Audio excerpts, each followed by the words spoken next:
Hello दोस्तों, तो स्वागत है हमारे YouTube channel mega mind arts classes में। तो दोस्तों आज हम बात करेंगे हिस्ट्री के चैप्टर 4 की। हिस्ट्री के चैप्टर 4 का नाम है विचार, विश्वास और इमारतें, अर्थात बौद्ध धर्म एवं सांची स्तूप के विशेष संदर्भ में प्राचीन भारतीय इतिहास की जानकारी। ठीक है ना। तो हमने भाग 1 कंप्लीट कर लिया था। आज भाग 2 की बात करेंगे और आपको भाग 2 में प्रॉपर बौद्ध धर्म से संबंधित, ठीक है ना, यहाँ चर्चा होगी। केवल बौद्ध धर्म, गौतम बुद्ध से संबंधित यहाँ चर्चा होगी। और हम लोगों ने भाग 1 में ऋग्वैदिक कालीन सभ्यता और वैदिक कालीन सभ्यता के बारे में पढ़ा था। ऋग्वेद, वेदों की संख्या 4 होती है, ठीक है ना। ऋग्वेद, यजुर्वेद, सामवेद, अथर्ववेद, और इन वेदों के 6 अंग होते हैं जिन्हें वेदांग कहा जाता है, ठीक है ना। और हम आज हम बात करेंगे गौतम बुद्ध के बारे में, ठीक है ना। हमने देखा था कि वैदिक कालीन सभ्यता ऋग्वैदिक कालीन सभ्यता के मुकाबले में यहाँ धार्मिक जटिलता, वह आडंबर जैसी, ठीक है ना, विडंबनाएं फैल चुकी थी और इससे लोगों को उबारने में बौद्ध धर्म ने जनता की काफ़ी मदद की। साथ ही साथ धर्म को विनाश की ओर अग्रसर होने से बचाया। और ऐसी स्थिति में, ठीक है ना, महात्मा बुद्ध का जन्म होता है। ठीक है, हम यहाँ प्रॉपर इसकी बात करेंगे कि ऋग्वैदिक कालीन सभ्यता के मुकाबले में वैदिक काल में, ठीक है ना, धार्मिक जटिलताएं बढ़ गई थी, वह आडंबर और कर्मकांड जैसी व्यवस्थाएं बढ़ गई थी और इससे लोगों को उबारने के लिए, ठीक है ना, बौद्ध धर्म समाज में आया। ठीक है ना। अब यहाँ बात करेंगे गौतम बुद्ध के बारे में। तो आपको पता होना चाहिए गौतम बुद्ध का बचपन का नाम सिद्धार्थ था। ठीक है, सिद्धार्थ, गौतम बुद्ध के बचपन का नाम सिद्धार्थ था, जो शाक्य कुल से संबंधित है।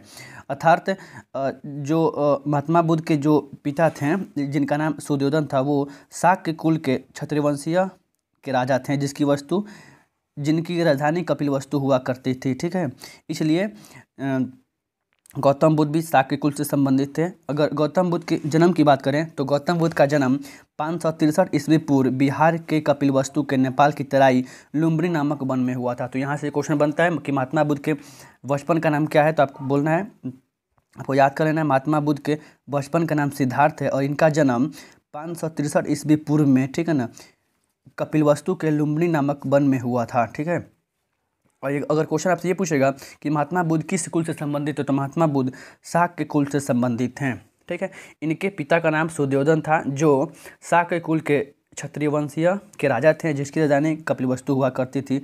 अगर इनकी माता का नाम पूछेगा तो आपको इनकी माता का नाम महामाया बताना है, जो कैलव वंश की राजकुमारी थी। ये कौशल नहीं, यहाँ होना चाहिए कैलव, जो कैलव वंश की राजकुमारी थी। और ऐसा कहा जाता है कि गौतम बुद्ध के जन्म के बाद कुछ समय बाद ही इनकी माता का देहांत हो जाता है, जिनका नाम महामाया था। तो क्वेश्चन ये भी पूछता है गौतम बुद्ध के पिता का नाम क्या नाम है, सुयोधन। गौतम बुद्ध किस कुल से संबंधित है, शाक्य कुल से संबंधित है। इनकी माता किस वंश से संबंधित है, तो कैलव वंश से संबंधित है, जिनका नाम महामाया था। जब इनकी मृत्यु हो जाती है तो गौतम बुद्ध का लालन पालन इनकी मौसी महाप्रजापति गौतमी द्वारा किया जाता है। ठीक है ना। और ऐसा मिलता है, ऐसी मतलब किताबों में ऐसी विडंबनाएं मिलती है। एक समय ऐसा होता है जब एक वृक्ष के नीचे इनकी माता पिता अर्थात महामाया और सुयोधन बैठे होते हैं, तो उस समय भविष्यवाणी होती है। ठीक है ना, यहाँ ये बैठे होते हैं, तो उस समय भविष्यवाणी होती है कि आपका जो ये पुत्र होगा वो भारत का प्रतापी सन्यासी होगा। ऐसी स्थिति में इनके माता पिता बहुत चिंतित होते हैं और इनकी शादी 16 वर्ष की उम्र में यशोधरा नामक एक सुंदर कन्या से करा देते हैं, ताकि वो मोह माया से, ठीक है ना, दूर रहे, वो विलासिता का जीवन व्यतीत करे, सामाजिक प्राणी बन के रहे। और इनकी शादी 16 वर्ष की उम्र में यशोधरा नामक कन्या से करा दी जाती है, जिनसे एक पुत्र भी होता है। और उस पुत्र का नाम क्या होता है, तो उस पुत्र का नाम राहुल मिलता है। ठीक है ना। यहाँ यशोधरा नाम ही नहीं, यहाँ पे गोपा, कहीं कहीं मतलब इसके अनेकों नाम मिलते हैं, गोपा, हिम्बा, ठीक है ना, ऋतसय, ये 3-4 ऐसे नाम मिलते हैं इनकी पत्नी का। एक समय ऐसा होता है जब महात्मा बुद्ध, ठीक है, गौतम बुद्ध अपने घर से, गृह से निकल के, ठीक है, जब एक भ्रमण पर निकलते हैं तो उन्हें रास्ते में 4 दृश्य दिखाई देता है और वो 4 दृश्य गौतम बुद्ध के जीवन पर अधिक प्रभाव डालते हैं। जिसमें पहला दृश्य था एक जर्जर शरीर वाला बूढ़ा व्यक्ति, एक ऐसा व्यक्ति जो बार बार उठता है और गिरता है और उसकी हड्डियाँ टूटती है और वो दर्द से कहारता है। जब उन्होंने पहले इस दृश्य को देखा तो फिर उन्होंने आगे बढ़ा और देखते हैं एक बीमारी से ग्रसित व्यक्ति, ठीक है ना, जिसके चारों तरफ उसके पति पत्नी बाल बच्चे बैठे हुए हैं और वे विलाप कर रहे हैं कि अब उठिए अब उठिए। फिर वो जब आगे बढ़ते हैं तो देखते हैं एक मरा हुआ व्यक्ति जिसका अंत्येष्टि संस्कार के लिए लोग अपने कंधों पर ले जाए होते हैं।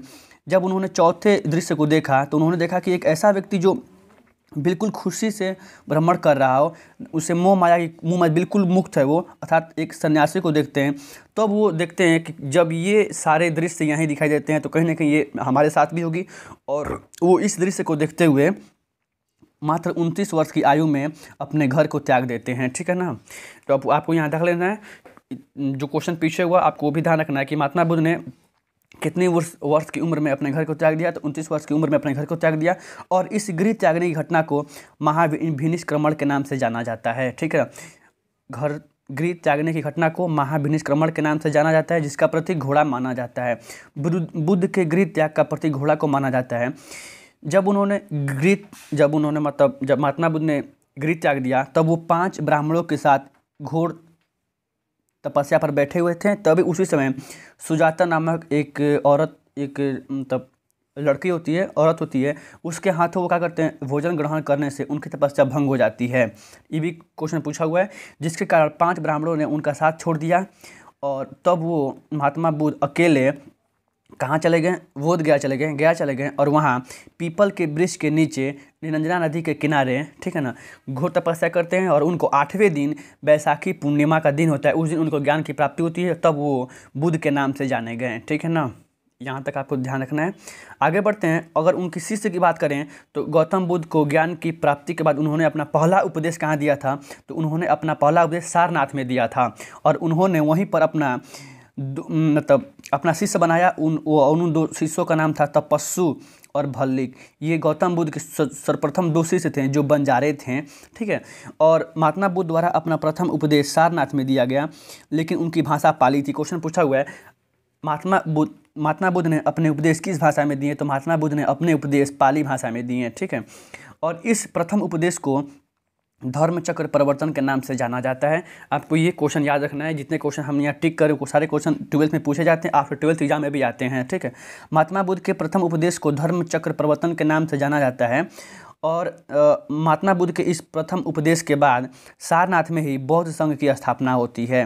प्रथम उपदेश के बाद महात्मा बुद्ध के द्वारा सारनाथ में बौद्ध संघ की स्थापना होती है। और उनके एक शिष्य होते हैं, उन शिष्य का नाम होता है आनंद। इनके कहने पर बौद्ध संघ में महिलाओं की प्रवेश की अनुमति मिलती है, लेकिन उस समय गौतम बुद्ध बोलते हैं कि अगर महिलाएं बौद्ध संघ में शामिल होती हैं तो यह संघ 8 से 10 सालों में ख़त्म हो जाएगा। और बात ये सही होती है कि कनिष्क के शासनकाल में यह बौद्ध संघ टूट जाता है और ये 2 भागों में बढ़ जाता है। एक का नाम होता है हीनयान, एक का नाम होता है महायान। अगर इनकी मृत्यु की बात करें तो गौतम बुद्ध की मृत्यु 80 वर्ष की आयु में कुशीनगर में होती है। क्वेश्चन पूछता हुआ है इनका जन्म कहाँ हुआ था, इन्हें ज्ञान की प्राप्ति कहाँ हुई थी। ठीक है, इन्होंने अपना प्रथम उपदेश कहाँ दिया था, इनकी मृत्यु कहाँ होती है। ठीक है ना, संदीप पूछता है इनका जन्म कब हुआ था, इनकी मृत्यु कब हुई थी, बौद्ध संघ की स्थापना कहाँ हुई थी। ठीक है, 483 ईस्वी पूर्व में इनकी मृत्यु हुई थी। और इनकी मृत्यु को महापरिनिर्वाण के नाम से जाना जाता है। महात्मा बुद्ध की मृत्यु को महापरिनिर्वाण के नाम से जाना जाता है। ठीक है, आप यहाँ ध्यान रखिएगा। अब यहाँ देख लेते हैं, जब महात्मा बुद्ध की मृत्यु होती है तो समय समय पर अनेक बौद्ध संगीतियाँ बुलाई जाती है, बौद्ध सभाओं का आयोजन होता है, जिसे बौद्ध संगीतियों के नाम से जाना जाता है। ठीक है, यहाँ से आपको क्वेश्चन बनता है जिन पे हम आपको 4 बौद्ध संगति पढ़ेंगे और इन्हीं बौद्ध संगति का वर्णन मिलता है। 4 बौद्ध संगतियाँ होती हैं। बौद्ध संगतियाँ क्यों बुलाई जाती है, इसका मेन मकसद होता है बौद्ध धर्म का प्रचार प्रसार करना। क्वेश्चन पूछा हुआ है बौद्ध संगतियाँ क्यों बुलाई गई। ठीक है ना, और चतुर्थ बौद्ध संगति का क्या महत्व है, तो चतुर्थ बौद्ध संगति का महत्व यही है कि वहाँ पे मतभेद जो इनके बीच, जो इनके संप्रदाय के बीच, इनके मतलब स्वभाव, इनकी भिक्षुणियों में जो मतलब ये भेदभाव थे ना, उसको ख़त्म करना था। तो यहाँ बात करेंगे प्रथम बौद्ध संगति की। आपको यहाँ रखना है प्रथम बौद्ध संगति। तो आपको केवल ट्रिक याद करना है, 4 3 2 1। 4 से प्रथम होगा, देखिए घट रहा है, 3 से दूसरा, 2 से तीसरा, 1 से प्रथम। मतलब प्रथम बौद्ध संगति का आयोजन 483 ईस्वी पूर्व में अजातशत्रु के शासनकाल में हुआ था। कहाँ पे हुआ था, तो राजगीर में हुआ था। ये आपको 3 क्वेश्चन ही आप 12th में पूछता है। प्रथम बौद्ध संगति का आयोजन देख लेते हैं। आयोजन महात्मा बुद्ध के ठीक मृत्यु के बाद 483 ईस्वी पूर्व अजातशत्रु के शासनकाल में बिहार के राजगीर में होता है। क्वेश्चन पूछता है कि महात्मा बुद्ध प्रथम बौद्ध संगति का आयोजन कब हुआ था? तो 483 ईस्वी पूर्व में हुआ था। कहाँ हुआ था? तो राजगीर में हुआ था। किसके शासनकाल में हुआ था? तो अजातशत्रु के शासनकाल में हुआ था और इसके अध्यक्ष महाकश्यप को माना जाता है। और इस प्रथम बौद्ध संगति के दौरान मुख्य घटना थी कि सूत पिटक और विनय पिटक 2 ग्रंथों की रचना होती है। ये 2 ग्रंथों की रचना प्रथम बौद्ध संगति के दौरान होती है। क्वेश्चन पूछा हुआ आफ्टर 12th एग्जाम कि सूत पिटक और विनय पिटक किस बौद्ध संगति की देन है? तो प्रथम बौद्ध संगति की देन है। तो यहाँ से क्वेश्चन आपको ध्यान रखना है कि प्रथम बौद्ध संगति का आयोजन किसके शासनकाल में हुआ था? तो अजातशत्रु के शासनकाल में कब हुआ था? तो 483 ईस्वी पूर्व में हुआ था। अगर द्वितीय बौद्ध संगति की बात करें तो द्वितीय बौद्ध संगति का आयोजन 383 ईस्वी पूर्व में वैशाली में हुआ था। ठीक है ना, आपको यहाँ ध्यान रखना है। अगर क्वेश्चन ये भी पूछा हुआ है कि प्रथम बौद्ध संगति का आयोजन कब हुआ था? तो 483 में। हमने बोला था अभी 483, फिर घटिए 383, फिर 250, फिर 1, 4 3 2 1। आप देख लीजिए, ऐसे बढ़ भी रहा है। 483 में 4 था, 383 में 3 है, 250 में 2 है। तो द्वितीय बौद्ध संगति का आयोजन 383 ईस्वी पूर्व वैशाली में हुआ था और किसके शासनकाल में हुआ था? तो काला अशोक के शासनकाल में हुआ था। क्वेश्चन पूछा हुआ है, आप ध्यान रखिएगा कि प्रथम बौद्ध संगति का आयोजन अजातशत्रु के शासनकाल में हुआ था, राजगीर में हुआ था। द्वितीय बौद्ध संगति का आयोजन काला अशोक के शासनकाल में हुआ था और वैशाली में हुआ था। अगर तृतीय की बात करें तो तृतीय बौद्ध संगति का आयोजन 250 ईस्वी पूर्व पाटलिपुत्र में हुआ था और इस पाटलिपुत्र नगर की स्थापना उदयन द्वारा की गई थी, जो अशोक के शासनकाल में हुआ था। ठीक है ना, जिसके अध्यक्ष मोगलीपुत्र तीसरा थे। इस दौरान अभिधम पिटक की रचना की गई। यहाँ से क्वेश्चन ये ऊपर एग्जामों में क्वेश्चन पूछता है कि अभिधम पिटक की रचना किस बौद्ध संगति की देन है? तो अभिधम पिटक की रचना तृतीय बौद्ध संगति की देन है। तृतीय बौद्ध संगति 250 ईस्वी पूर्व में किसके शासनकाल में हुई थी? तो अशोक के शासनकाल में हुआ था। ठीक है, अगर चतुर्थ बौद्ध संगति की बात करें तो चतुर्थ बौद्ध संगति का आयोजन प्रथम शताब्दी ईस्वी पूर्व अर्थात कहीं ना कहीं 78 ईस्वी पूर्व मिलता है। ये आपको अधिकतर 12th एग्जाम में ये 78 ईस्वी पूर्व देता है। ठीक है, 2 सन मिलते हैं यहाँ पे, 2 तारीखें। इसी को बोलते हैं प्रथम शताब्दी ईस्वी। ठीक है ना, तो देख लेना आपको। चतुर्थ बौद्ध संगति का आयोजन प्रथम शताब्दी ईस्वी पूर्व 78 ईस्वी पूर्व जम्मू कश्मीर के कुंडल वन में हुआ था। कहीं कहीं श्रीनगर भी देता है। किसके शासनकाल में हुआ था? तो कनिष्क के शासनकाल में हुआ था। यहीं पर बौद्ध संघ 2 भागों में बट गया। बौद्ध संप्रदाय 2 भागों में बट गया। एक का नाम था हीनयान और दूसरे का महायान। ठीक है ना, ये क्वेश्चन पूछा हुआ है हीनयान और महायान बौद्ध संघ किसके शासनकाल में बट गए? तो कनिष्क के शासनकाल में बट गया। ठीक है ना, बौद्ध संप्रदाय 2 भागों में किसके शासनकाल में बट गए? तो कनिष्क के शासनकाल में बट गए। अब यहाँ बात करेंगे महात्मा बुद्ध द्वारा दिए गए सिद्धांत और उपदेशों का वर्णन, और ये क्वेश्चन 12th में पूछा गया है। महात्मा बुद्ध के द्वारा दिए गए उपदेशों का वर्णन करें, इनके सिद्धांत का वर्णन करें। तो आपको यहाँ पे मतलब आसान सी भाषा हमने बताया था, हमने जो पीछे अभी हमने पढ़ाया उसी का यहाँ पे हम सब्जेक्टिव बना दिए हैं। महात्मा बुद्ध के द्वारा अधिकतर उपदेश पाली भाषा में दिए गए। इनका पहला उपदेश सारनाथ में दिया गया, जो धर्म चक्र परिवर्तन का नाम से जाना जाता है। हमने बताया अभी। इनके अनुसार मनुष्य के जीवन का चरम लक्ष्य निर्वाण प्राप्त करना अर्थात मृत्यु को प्राप्त करना है। अर्थात गौतम बुद्ध ने संसार को दुख से परिपूर्ण माना और कहा कि समस्त संसार दुखों से भरा पड़ा है। साथ ही साथ महात्मा बुद्ध के अनुसार संसार में दुखों का कोई न कोई कारण अवश्य है। इनके अनुसार मनुष्य अपनी इच्छा प्राप्ति के लिए बार बार जन्म लेता है और यही उसके दुख का कारण बनती है। ठीक है ना, अगर इन दुखों से, महात्मा बुद्ध ऐसा बताते हैं, अगर इन दुखों से पार पाना है तो उनके द्वारा किया गया अष्टांगिक मार्ग से ही असंभव है, ऐसा उन्होंने बताया है। यदि मनुष्य इन अष्टांगिक मार्ग का अनुसरण करेगा तो वह दुखों से मुक्त हो जाएगा। ये महात्मा बुद्ध के, ठीक है ना,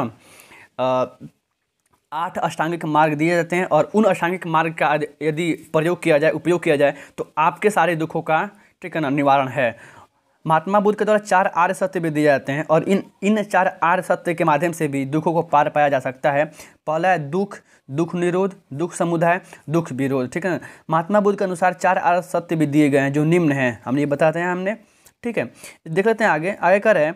इनके अनुसार मनुष्य के जीवन का मूल आधार अहिंसा, चोरी न करना, धन संग्रह न करना, साथ ही साथ नृत्य व संगीत का त्याग करना, ये महात्मा बुद्ध के उपदेश एवं सिद्धांत थे जो निम्नलिखित थे। इस तरह महात्मा बुद्ध के सिद्धांत एवं शिक्षाएं आज भी भारत ही नहीं, ठीक है ना, बल्कि विश्व के अनेक पटलों पर विद्यमान हैं। ठीक है, अब अगला आपका यहाँ से टॉपिक बनता है सब्जेक्टिव क्वेश्चन, बौद्ध धर्म का प्रचार प्रसार का वर्णन करें। बौद्ध धर्म का प्रचार प्रसार का वर्णन करें, और जिसमें देख लेते हैं हम यहाँ अशोक की भी बात करेंगे। बौद्ध धर्म का प्रचार आज भारत ही नहीं अपितु देश के अनेक कोने कोने तक है। इसका प्रमुख कारण आर्थिक सामाजिक संरचना में बौद्ध धर्म का अग्रसर होना, क्योंकि जिस समय बौद्ध धर्म समाज में बढ़ रही कुरीतियों के समापन हेतु अग्रसर हुआ, वह युग मान्यताओं के अनुकूल था। ठीक है ना, मान्यताओं के अनुकूल था। इस कारण बौद्ध धर्म का लोकप्रिय होना स्वाभाविक था। हमने बताया था अभी, ऋग्वैदिक कालीन सभ्यता के मुकाबले में वैदिक कालीन सभ्यता कहीं ना कहीं जटिलताओं से भरी पड़ी थी, और ऐसी जटिलताओं के मध्य ही बौद्ध धर्म का आगमन हुआ। तो लोगों ने, ठीक है, निजात पाने के लिए ये धर्म को अपनाना शुरू कर दिया। इस तरह से बौद्ध धर्म का प्रचार प्रसार भारत ही नहीं अपितु विदेशों में भी हुआ। जब 6ठी शताब्दी ईस्वी पूर्व भारत में वैदिक कालीन सभ्यता में अधिक कर्मकांड और जटिलताएं उत्पन्न हो गई, तो उस समय बौद्ध धर्म अपने अष्टांगिक मार्ग एवं बोधगम्यता की सहायता से लोगों को अपनी ओर आकर्षित किया और जाति पाति का घोर विरोध कर सामाजिक समानता पर विशेष बल दिया। इसी बीच सम्राट अशोक द्वारा, हमने अभी पढ़ाया था कुछ दिन पहले ऑब्जेक्टिव पेपर में, तो हमने बताया था अशोक द्वारा बौद्ध धर्म के प्रचार प्रसार हेतु महाधम्मपात्रों की नियुक्ति की गई। क्वेश्चन पूछा हुआ है, महाधम्मपात्रों की नियुक्ति किसके द्वारा की गई थी? तो महाधम्मपात्रों की नियुक्ति अशोक के द्वारा की गई थी। इसका मेन रीजन था बौद्ध धर्म का प्रचार प्रसार करना। ठीक है, साथ ही साथ सम्राट अशोक ने अपनी पुत्री महेंद्र एवं संघमित्रा को बौद्ध धर्म का प्रचार प्रसार करने के लिए कहाँ भेजा? तो श्रीलंका भेजा था। गौतम बुद्ध ने खुद बौद्ध धर्म के प्रचार प्रसार हेतु बौद्ध संघ की स्थापना सारनाथ में की थी। क्वेश्चन पूछा हुआ है आपका 12th एग्जाम में कि बौद्ध संघ की स्थापना किसने की थी? तो बौद्ध संघ की स्थापना सारनाथ में की गई थी, गौतम बुद्ध ने किया था। इस तरह से बौद्ध धर्म के प्रचार प्रसार हेतु समय समय पर बौद्ध संगीतियाँ भी बुलाई गईं और अशोक द्वारा स्तूप एवं स्तंभ का निर्माण भी कराया गया। ये था गौतम बुद्ध के द्वारा उनका प्रचार प्रसार हेतु वर्णन। ठीक है, अब हम बात करेंगे ऐसा क्या रीजन था जिसमें बौद्ध धर्म के पतन का कारण हुआ। बौद्ध धर्म पतन हो गया, भारत ही नहीं बल्कि विदेश देश के अनेक कोने कोने से भी बौद्ध धर्म का पतन हो गया। तो यहाँ देख लेते हैं पतन के बारे में। जिस तरह से भारत ही नहीं अपितु विश्व के अनेक कोने कोने में बौद्ध धर्म का प्रचार प्रसार हुआ, ठीक उसी प्रकार समय के साथ बौद्ध धर्म में जटिलताएं भी आ गईं। क्या क्या थी, मतलब उसकी क्या कमियां थीं? तो हिंदू देवी देवताओं को भी बौद्ध धर्म स्थान देना प्रारंभ कर दिया, जो पतन का कारण बना। बौद्ध संघ की स्थापना के बाद मठों में धन संग्रह होने लगा, जिससे बाहरी आक्रमण होना स्वाभाविक था। बात सही है, जहाँ मतलब जहाँ धन धान्य अधिक होगा वहाँ लोगों का तो वर्चस्व बढ़ेगा, ये तो बात सही है। महात्मा बुद्ध की मृत्यु के बाद बौद्ध धर्म का विभाजन हुआ और बौद्ध धर्म 2 भागों में बट गया, जिनके कारण बौद्ध धर्म के मूल सिद्धांत का अंत हो गया। इस तरह से उपरोक्त सभी कारणों से बौद्ध धर्म अपने अस्तित्व को बनाए नहीं रखा और भारत से बौद्ध धर्म का पतन हो गया। ये आपके क्वेश्चन है जो एग्जाम में पूछे जाते हैं सब्जेक्टिव में। और ऑब्जेक्टिव की बात करें तो हमने ऊपर अभी ऑब्जेक्टिव कवर किया, गौतम बुद्ध का जन्म का नाम, गौतम बुद्ध की माता का नाम, उनकी मृत्यु, उनका प्रथम उपदेश, उनकी गृह त्याग की घटना, किस वर्ष में वो घर को त्यागे थे। और यहाँ कुछ क्वेश्चन है जो आपके एग्जाम में पूछे जाते हैं। पहला क्वेश्चन है गौतम बुद्ध का जन्म कब और कहाँ हुआ था? तो आपको ये कवर कर लेना है। गौतम बुद्ध का जन्म 566 ईस्वी पूर्व में, ठीक है ना, कपिलवस्तु के लुम्बिनी नामक वन में हुआ था। प्रथम बौद्ध संगति का आयोजन कब हुआ था? तो ये भी क्वेश्चन पूछा हुआ एग्जाम में, तो कि प्रथम बौद्ध संगति का आयोजन कब हुआ था? तो प्रथम बौद्ध संगति का आयोजन 483 ईस्वी पूर्व में अजातशत्रु के शासनकाल में राजगीर में हुआ था। क्वेश्चन नंबर 2 है द्वितीय बौद्ध संगति का आयोजन कहाँ हुआ था? तो द्वितीय बौद्ध संगति का आयोजन 383 ईस्वी पूर्व में वैशाली में हुआ था, ठीक है, कालाशोक के शासनकाल में हुआ था। तृतीय बौद्ध संगति का आयोजन कहाँ हुआ था? तो तृतीय बौद्ध संगति का आयोजन 250 ईस्वी पूर्व में अशोक के शासनकाल में कहाँ हुआ था? तो पाटलिपुत्र में हुआ था। चतुर्थ बौद्ध संगति का आयोजन किसके शासनकाल में हुआ था? तो चतुर्थ बौद्ध संगति का आयोजन क्या हुआ था? कनिष्क के शासनकाल में हुआ था, जम्मू कश्मीर के कुंडलबन में हुआ था। यहाँ क्वेश्चन ये सारे ऑब्जेक्टिव तब आते हैं सब्जेक्टिव। महात्मा बुद्ध के प्रमुख उपदेशों एवं शिक्षाओं का वर्णन करें, ये क्वेश्चन भी आई है, आपको ध्यान रख लेना है। इसको हमने अभी कवर किया थोड़ी देर पहले, ठीक है ना, आपको ध्यान रखना है। क्वेश्चन ये भी पूछता है कि महात्मा बुद्ध ने अपना उपदेश किस भाषा में दिया था? तो महात्मा बुद्ध ने अपना उपदेश पाली भाषा में दिया था। हमने अभी पढ़ा, ये क्वेश्चन एग्जाम में पूछता है, आपको ध्यान रखना है, ठीक है ना। क्वेश्चन है बौद्ध धर्म की स्थापना क्यों की गई? बौद्ध संघ की स्थापना क्यों की गई? हमने बताया था अभी कि बौद्ध संघ की स्थापना क्यों की गई थी। तो बौद्ध संघ की स्थापना गौतम बुद्ध के जो प्रथम उपदेश थे उनके बाद ही सारनाथ में इसकी स्थापना की गई। क्यों की गई? तो इसके प्रमुख कार्य थे बौद्ध धर्म का प्रचार प्रसार करना, ठीक है। क्वेश्चन नंबर 8 है बौद्ध संगीतियाँ क्यों बुलाई गई? हमने बताया अभी बौद्ध धर्म का सभाओं का आयोजन करने के लिए तथा साथ ही साथ इसका प्रचार प्रसार करने के लिए चतुर्थ बौद्ध संगतियाँ बुलाई गई। चतुर्थ बौद्ध संगति क्यों बुलाई गई? तो चतुर्थ बौद्ध संगति बुलाने का मेन मकसद था मतभेद को ख़त्म करना, उनके बीच जो भी मतभेद थे उनके अनुयायियों के बीच उसको ख़त्म करना था। क्वेश्चन है, महात्मा बुद्ध को ज्ञान की प्राप्ति एवं मृत्यु कहाँ हुई? तो महात्मा बुद्ध को ज्ञान की प्राप्ति बोधगया में हुई और उस ज्ञान की प्राप्ति को मतलब उनके प्रथम जो उसके बाद जो उन्होंने उपदेश दिया उसको धर्म चक्र प्रवर्तन के नाम से जाना जाता है। उनकी मृत्यु कहाँ हुई? तो उनकी मृत्यु कुशीनगर में हुई 483 ईस्वी पूर्व में। बौद्ध धर्म के पतन के कारणों को लिखे, हमने अभी बताया कि बौद्ध धर्म के पतन के क्या कारण थे, आप इसको बताना। गौतम बुद्ध के जीवन, ये क्वेश्चन हमेशा एग्जाम में पूछता है, गौतम बुद्ध के जीवन एवं उपदेशों का वर्णन करें। इस तरह से आपके सारे क्वेश्चन कंप्लीट हो गए और आपको कल जो भाग 3 पढ़ेंगे हम चैप्टर 4 का, अभी आपका चैप्टर 4 खत्म नहीं हुआ है, ठीक है ना। आपका हिस्ट्री का चैप्टर 4 थोड़ा लंबा है, उसको हम 3-4 भागों में कंप्लीट कर लेंगे, आपको देख लेना है। और तो आज का आपका टॉपिक था गौतम बुद्ध से संबंधित, ठीक है ना, गौतम बुद्ध से संबंधित और जितने ऑब्जेक्टिव और सब्जेक्टिव क्वेश्चन बनते हैं आज हमने आज कवर कर लिया। इससे ज़्यादा क्वेश्चन आपके 12th एग्जाम में नहीं पूछते हैं, ठीक है। तो इस वीडियो को अधिक से अधिक शेयर कीजिए, लाइक कीजिए, सब्सक्राइब कीजिए, ठीक है ना, और अपने दोस्तों को बताइए, ठीक है। जय हिंद, जय भारत।